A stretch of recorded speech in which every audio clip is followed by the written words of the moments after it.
Hello എല്ലാവർക്കും പുതിയൊരു വീഡിയോയിലേക്ക് സ്വാഗതം. അമ്മ സംഘടനയിലെ ഭരണ നേതൃത്വത്തിലുണ്ടായ വലിയൊരു പൊട്ടിത്തെറി എന്ന് പറയുന്നത്, അതായത് ഇപ്പം ഭാരവാഹികളായിട്ടിരിക്കുന്ന ആൾക്കാർ ആ ഭരണ നേതൃത്വത്തിന് ഉൾപ്പെട്ടിട്ടുള്ള കുറച്ചധികം ആൾക്കാരുടെ പേരിൽ തന്നെ ഈ പറയുന്ന ആരോപണങ്ങൾ നേരിട്ടിരിക്കുന്നതിനാൽ അതിൻ്റെ എല്ലാം ഈ പറയുന്ന ധാർമ്മികമായിട്ടുള്ള ഉത്തരവാദിത്തം ഏറ്റെടുത്തുകൊണ്ട് മോഹൻലാൽ അദ്ദേഹം അവിടുന്ന് പടിയിറങ്ങുന്നു, ആദ്യമായിട്ട് രാജിവെക്കുന്നു. അതിനെ തുടർന്ന് പിന്നീട് ഈ പറയുന്ന കുറേയധികം ആൾക്കാർ, അതായത് ബാബുരാജ്, അതല്ലെന്നുണ്ടെങ്കിൽ ജഗദീഷ്, ജയൻ ചേർത്തല, പിന്നെ ടോവിനോ തോമസ്, സരയു, ഇങ്ങനെ കുറേയധികം പേര്, അൻസിബ, ഇവരെല്ലാവരും രാജിക്കത്ത് ജോമോൾ അടക്കമുള്ള ആൾക്കാർ കൊടുക്കുന്ന കാഴ്ചയാണ് നമ്മൾ കണ്ടുകൊണ്ടിരിക്കുന്നതെന്ന് പറയുന്നത്. ഇതിനകത്ത് നമുക്കറിയാവുന്ന കാര്യമാണ്, ഈ ഒരു ഭാരവാഹികളായിട്ടിരിക്കുന്ന ആൾക്കാരിൽ ഒരുപാട് പേർക്കെതിരെ ഈ പറയുന്ന ആരോപണങ്ങൾ ഉന്നയിക്കുന്നുണ്ട്. ആ ആരോപണങ്ങൾ ഉന്നയിക്കുന്ന ആൾക്കാർ നമുക്ക് സ്വാഭാവികമായിട്ട് അറിയാവുന്ന കാര്യമാണ്.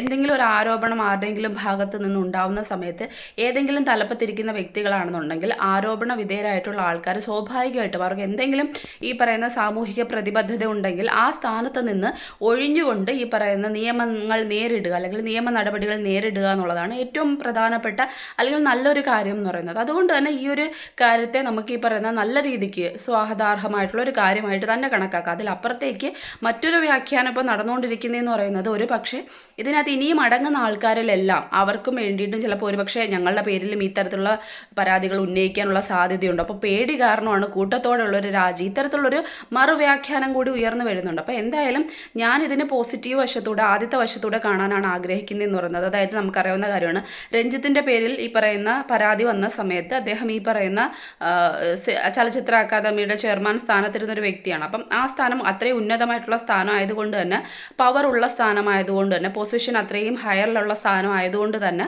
ആ സ്ഥാനത്ത് നിന്നും സ്വാഭാവികമായിട്ടും മര്യാദ അനുസരിച്ച് ഒഴിഞ്ഞു മാറുകയാണ് ചെയ്തത്. അല്ലെങ്കിൽ പറഞ്ഞ ആൾക്കാരുടെ വല്ലാത്ത ഈ പറയുന്ന പ്രഷർ കൊണ്ടായാലും എന്തായാലും സ്ഥാനത്ത് നിന്ന് ഒഴിഞ്ഞ് നിൽക്കുകയാണ് ചെയ്തതെന്ന് പറയുന്നത്. അതിനുശേഷം നമുക്കറിയാം, സിദ്ദിഖ്, അമ്മയുടെ ജനറൽ സെക്രട്ടറി ആയിട്ടുള്ള സിദ്ദിഖിനെതിരെ ആരോപണ വിധേയനായ സമയത്ത് അദ്ദേഹവും ഈ പറയുന്ന സ്വമേധയാ തന്നെ രാജിവെക്കുകയാണ് ചെയ്തത്. അതൊക്കെ ഈ പറയുന്ന ചെയ്യേണ്ട ഒരു കാര്യമാണ്. കാരണം പവർ പൊസിഷൻ ഇങ്ങനെയുള്ള കാര്യങ്ങളിൽ അതോറിറ്റിയിൽ ഇരിക്കുന്ന സമയത്ത് അവർക്കെതിരെ നല്ല രീതിക്കുള്ള നിയമങ്ങൾ കൊണ്ടുവരാൻ അല്ലെങ്കിൽ നടപടികൾ നേരിടാൻ പറ്റില്ല. കാരണം അവരെ ഈ പറയുന്ന പവറും മറ്റും ഇരിക്കുമ്പോഴത്തേക്ക് അതിൽ കുറച്ച് കാര്യങ്ങൾ വരും. അതുകൊണ്ട് തന്നെ ആ സ്ഥാനത്ത് നിന്ന് ഒഴിഞ്ഞു നിൽക്കുന്നതാണ് ഉചിതമായിട്ടുള്ള നടപടി എന്ന് പറയുന്നത്. അപ്പം അവിടെ അദ്ദേഹം അത് ചെയ്തു. അതിനുശേഷം നമുക്കറിയാവുന്നതാണ്, അമ്മ സംഘടന എന്ന് പറയുന്നത് ആദ്യം മുതൽ തന്നെ പ്രതികരിക്കാൻ തയ്യാറായില്ല. പിന്നെ കൃത്യമായിട്ട് നട്ടലോടുകൂടി പ്രതികരിച്ചത് ആദ്യം ജഗദീഷ് എന്ന് പറഞ്ഞു.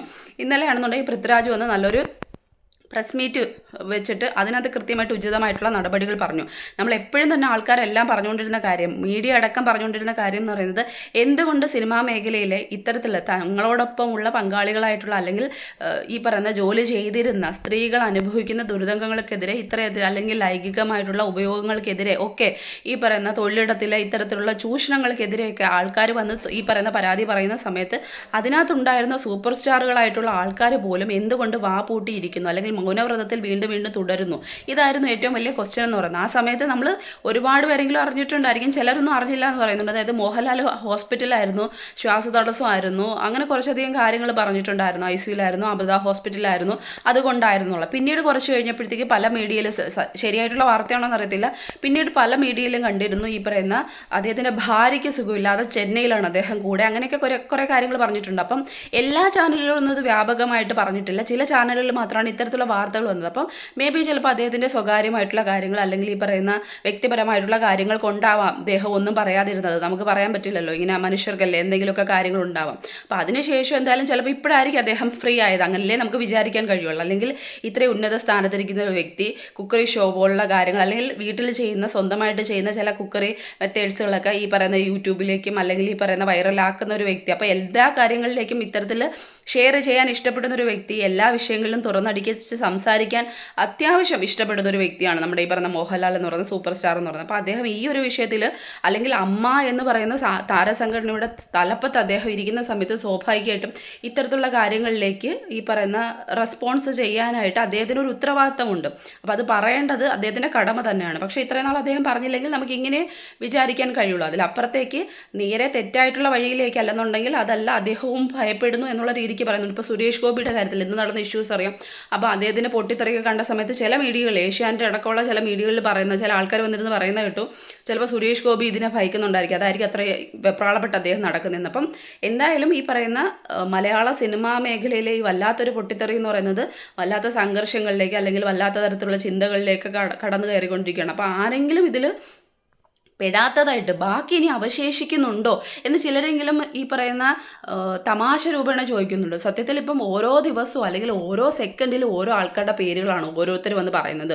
പക്ഷേ ചില കേസുകളൊക്കെ എടുക്കുന്ന സമയത്ത്, ജയസൂര്യ പോലുള്ള ആൾക്കാരുടെ കേസുകളൊക്കെ എടുക്കുന്ന സമയത്ത് നമുക്ക് അറിയാവുന്ന കാര്യമാണ്. ആദ്യം പറഞ്ഞ സോണിയ എന്ന് പറയുന്ന വ്യക്തി ജയസൂര്യയുടെ പേര് പറയുന്നു. ജയസൂര്യയുടെ പേര് പറയുന്നില്ല, പക്ഷെ പേര് പറയാൻ ആഗ്രഹിക്കുന്നില്ല. അദ്ദേഹത്തിന് ജീവിതമുണ്ട്, കുടുംബമുണ്ട്, അവർ ആത്മഹത്യ ചെയ്യും, മക്കളുള്ളതാണ്, ഇപ്പം ഞാൻ നല്ല ഫ്രണ്ട്സാണ്, ഈ ഈ പറയുന്ന 13 സിനിമയായിരുന്നു, അല്ലെങ്കിൽ ഇതായിരുന്നു ഷൂട്ടിംഗ് സെറ്റ്, ഇങ്ങനെ അടക്കമുള്ള കുറേ കാര്യങ്ങൾ ഇട്ട് തന്നപ്പം എല്ലാവരും കൃത്യമായിട്ടത് ജയസൂര്യ ആണെന്ന് പറഞ്ഞു. എന്നിട്ട് അവരത് പല പ്രാവശ്യം ഇൻ്റർവ്യൂ ചെയ്യുന്ന സമയത്ത് ചോദിച്ചു, ജയസൂര്യ ആണെന്ന് നിങ്ങൾ പറയണ്ട, അല്ലെങ്കിൽ അല്ല എന്നെങ്കിലും പറഞ്ഞൂടെ എന്നുള്ള രീതിക്ക് പറയുമ്പോൾ നമുക്ക് സ്വാഭാവികമായിട്ടും അറിയാം, കോമൺ സെൻസ് വെച്ചും അറിയാം, അല്ലെന്ന് പറഞ്ഞു കഴിഞ്ഞാൽ അദ്ദേഹം അല്ല മറ്റൊരാളാണെന്ന് ചിന്തിക്കുക തന്നെ ചെയ്യും. അപ്പോൾ ഇത്രയും ആൾക്കാർ ഈ പറയുന്ന ജയസൂര്യ ഇങ്ങനെ വലിച്ചു കീറിക്കൊണ്ടിരിക്കുന്ന സമയത്ത് അവർക്ക് അത് ചോദിച്ച സമയത്ത് കഴിഞ്ഞ ദിവസങ്ങളൊന്നും അവരതിന് മറുപടി പറഞ്ഞില്ല, ജയസൂര്യ അല്ലെന്നൊരു വാക്ക് അവർ പറഞ്ഞില്ല. പക്ഷേ ഇന്നിപ്പോൾ കഴിഞ്ഞ ദിവസം വന്നിട്ട് അവർ പറയുവാണ്, ഞാൻ ജയസൂര്യ അല്ല ഉദ്ദേശിച്ചത്, മറ്റൊരു നടനെയാണ്. അപ്പം അത്രയും നേരം അത് പറയാതിരുന്നിട്ട് ആ മനുഷ്യനല്ലെന്നുണ്ടെങ്കിൽ ആ സമയത്ത് അവർ പറയേണ്ടുള്ളില്ല. അതിനുശേഷം കുറേയധികം പൊട്ടിത്തെറികൾ ഉണ്ടായതിനു ശേഷം വീണ്ടും പറയുമ്പോഴത്തേക്ക് അതിൽ എന്തൊക്കെയോ കൺഫ്യൂഷൻസ് ഉണ്ടാവുകയാണ്. പിന്നെ അവരുടെ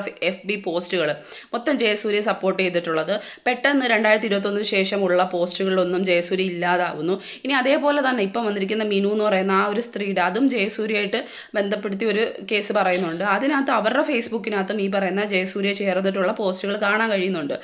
കുറച്ച് വർഷങ്ങൾക്ക് ശേഷമാണെങ്കിൽ കാണാൻ കഴിയുന്നില്ല. ഇങ്ങനെ കുറച്ചധികം കാര്യങ്ങൾ അപ്പം നടക്കുന്ന അല്ലെങ്കിൽ സംശയങ്ങൾക്കുളവാകുന്ന കാര്യം എന്തെന്ന് ചോദിച്ചു കഴിഞ്ഞാൽ 2013 2008 9 എന്തോ ആവട്ടെ, ഒരു പുരുഷനുമായിട്ട് അല്ലെങ്കിൽ പുരുഷൻ ഇതുപോലെ അതിക്രമിച്ചിട്ടുണ്ടെങ്കിൽ, സൂപ്പർ സ്റ്റാർ പദവിയിലുള്ള വ്യക്തിയായാലും ഇനി ആരായാലും നമ്മുടെ ഇഷ്ടപ്രകാരം അല്ലാതെ നമ്മുടെ ശരീരത്തിൽ തൊടുകയും അങ്ങനെ ഒരു ദുരിതം നേരിടേണ്ടി വന്നിട്ടുണ്ടെങ്കിൽ അന്ന് അത് വിളിച്ചു പറയണം. ഒന്നാമത്തെ